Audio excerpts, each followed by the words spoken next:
हैं कमान से छूटा तीर और मुंह से छूटी बोली वापस नहीं आती है, इसलिए दोनों ही काम सोच समझ कर करने चाहिए। पाकिस्तान को अपनी गलती का अब बार बार सजा मिल रहा है और ये सजा दे रहा है अमेरिका। पाकिस्तानी वायुसेना तो पहले ही कबाड़ हो चुकी है, लेकिन जो रहा सहा कसर है उसके लिए अब अमेरिका ने सबसे बड़ा बदला लेना शुरू कर दिया है। जंग के हालात बन रहे हैं तो उससे पहले ही अमेरिका अब बची खुची पाकिस्तानी वायुसेना को तबाह करने पर उतारू हो चुका है और पाकिस्तान बार बार कोशिश कर रहा है कि बाइडेन अपने निर्णय से थोड़ा पीछे आए। एक तो भारत के ऊपर प्रतिबंध नहीं लगाए जा रहे हैं और उल्टा पाकिस्तान की पूरी बखिया उधेड़ रहे हैं बाइडेन। जानेंगे क्या किया है पाकिस्तान के साथ और उसकी वायुसेना के साथ। तो वहीं दूसरी तरफ भारत ने आखिरकार सीमा पर पाक सैनिक को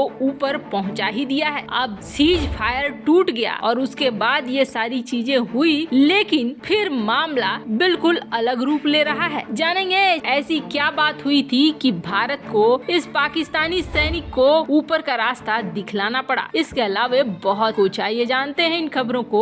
जब पाकिस्तान और अमेरिका की दोस्ती थी तब अमेरिका का पूरा फायदा उठाया पाकिस्तान ने। जहां डॉलर दान पर लिए तो वहीं ऐसे हथियारों को भी खरीदा जो उसकी सेना की शान बढ़ाए और न सिर्फ शान बढ़ाए बल्कि ताकत के रूप में भी इस्तेमाल हो। और वैसे ही विमानों में से कई विमान पाकिस्तानी वायुसेना के भी हैं। पर इन दिनों पाकिस्तान और अमेरिका के बीच हालात सही नहीं है। पाकिस्तान को बाइडेन ने अभी तक कॉल नहीं किया है, जो दिखला रहा है कि अमेरिका नाराज है पाकिस्तान के तरफ। और अमेरिका तो कई बार ये जाहिर भी कर चुका है कि अफगानिस्तान में जो अमेरिका हारा उसके पीछे सबसे बड़ी वजह पाकिस्तान है। पाकिस्तान ने उसे धोखा दिया। उसके बाद जो लोकतांत्रिक देशों की बैठक बुलाई थी बाइडेन ने, जिसमें 114 देश शामिल हुए, लेकिन पाकिस्तान उसमें शामिल नहीं हुआ। उसने चीन की साइड पकड़ ली। इससे भी अमेरिका खफा है। अब ऐसे में अगर अमेरिका से कोई मदद की उम्मीद लगाकर अभी भी पाकिस्तान बैठा है तो ये आप पाकिस्तान की मूर्खता ही कहोगे। पाकिस्तानी वायुसेना को तबाह करने के लिए अब अमेरिका ने दूसरी सबसे बड़ी मार दे दी है। अमेरिका उन देशों को उस तरीके से तोड़ता है जिस तरीके से वो आसानी से टूटे। जैसे कि सोवियत संघ को तोड़ने के लिए अमेरिका ने सीधे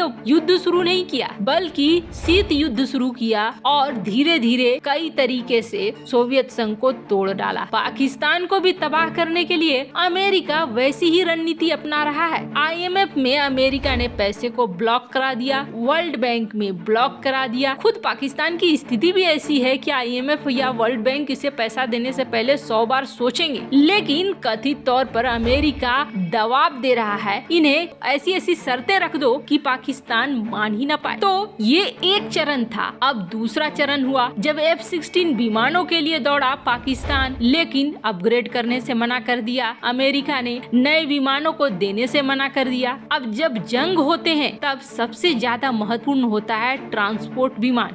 अब 1971 की लड़ाई अगर आप देखेंगे भारत और पाकिस्तान की, तो इस समय पाकिस्तान को खास तौर पर दिया था अमेरिका ने C-130 और C-130 ने इस युद्ध में बड़ा अच्छा रोल निभाया था। ढाका में इसे तब तक तैनात रखा था पाकिस्तान ने जब तक जंग शुरू न हो गई। और जंग के समय सेना को ले जाने ले आने में ये विमान बहुत ज्यादा मदद कर रहा था पाकिस्तानियों की। वैसे आपको बता दें पाकिस्तान के पास इसके कुल 6 स्क्वाड्रन है। अब 6 स्क्वाड्रन एक ठीक ठाक संख्या हो गई और इसमें से कई ऐसे हैं जो न सिर्फ ट्रांसपोर्ट बल्कि बॉम्बिंग भी कर सकते हैं। मतलब एक बहुत अच्छी ताकत है पाकिस्तान के पास, लेकिन इस ताकत को भी अब अमेरिका ने तबाह किया। और अमेरिका ने इसे तबाह करने के लिए कुछ और नहीं बल्कि C-130 को अपग्रेड करने से और नए C-130J को देने से मना कर दिया। अब जैसे मना कर दिया, पाकिस्तान पहुंचा यूरोपीय देशों के पास कि हम वहां से कुछ मदद ले लेंगे, उनके पुराने C-130 ले लेंगे। पर यहाँ पर भी अमेरिका ने टांग अड़ा दी और यूरोपियन कंट्रीज को साफ साफ मना कर दिया कि पाकिस्तान को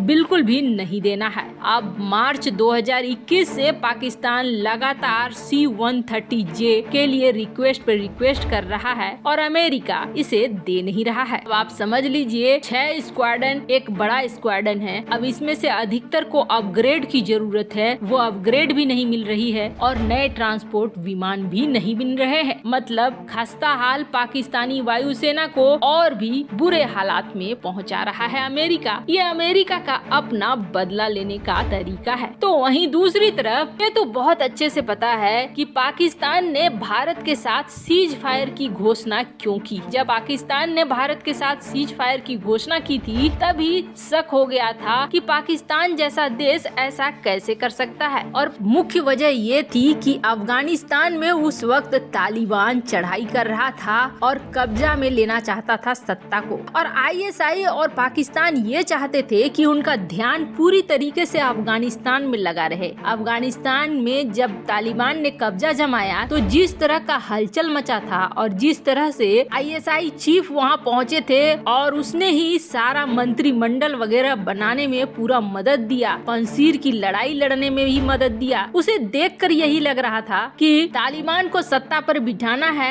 इसलिए भारत के साथ सीज फायर करके एक तरफ से निश्चिंत हो गया पाकिस्तान कि अब यहाँ पर लड़ाइयाँ नहीं होंगी। लेकिन जैसे ही तालिबान सत्ता में आया उसके बाद से घुसपैठ बढ़नी हो गई शुरू और इस सीज फायर के कोई मायने नहीं रह गए। एक तरह से कहे तो ये सीज फायर मानकर भारत ने ही बड़ी गलती कर दी थी, क्योंकि मौका मिलते ही अब पाकिस्तान फिर से वापस अपने रुख में आ चुका था। पर जैसे जैसे घुसपैठ बढ़ी वैसे वैसे भारत ने अपने सीमा पर चौकसी भी बढ़ा दी और कुछ ऐसे ऑर्डर दे दिए जो बिल्कुल कड़े एक्शन लेने के तरफ दिशा निर्देश था। भारत ने खास तौर पर एक बॉर्डर एक्शन टीम बिठा दी जिसे बैट कहते हैं और ये बैट ठुकाई करने लगे ऐसे घुसपैठियों की जो घुस रहे थे और सीज फायर का फायदा उठाने की कोशिश कर रहे थे। अब जब से पुंछ इलाके में घटना हुई है तब से तो भारत और भी ज्यादा एक्टिव हो गया है। अब इसी क्रम में एलओसी को पार करते हुए कुछ घुसपैठिए घुस रहे थे अंदर और ये वक्त था 3 बजे की सुबह। इन्हें लगा कि 3 बजे की सुबह अगर हम घुस जाएंगे तो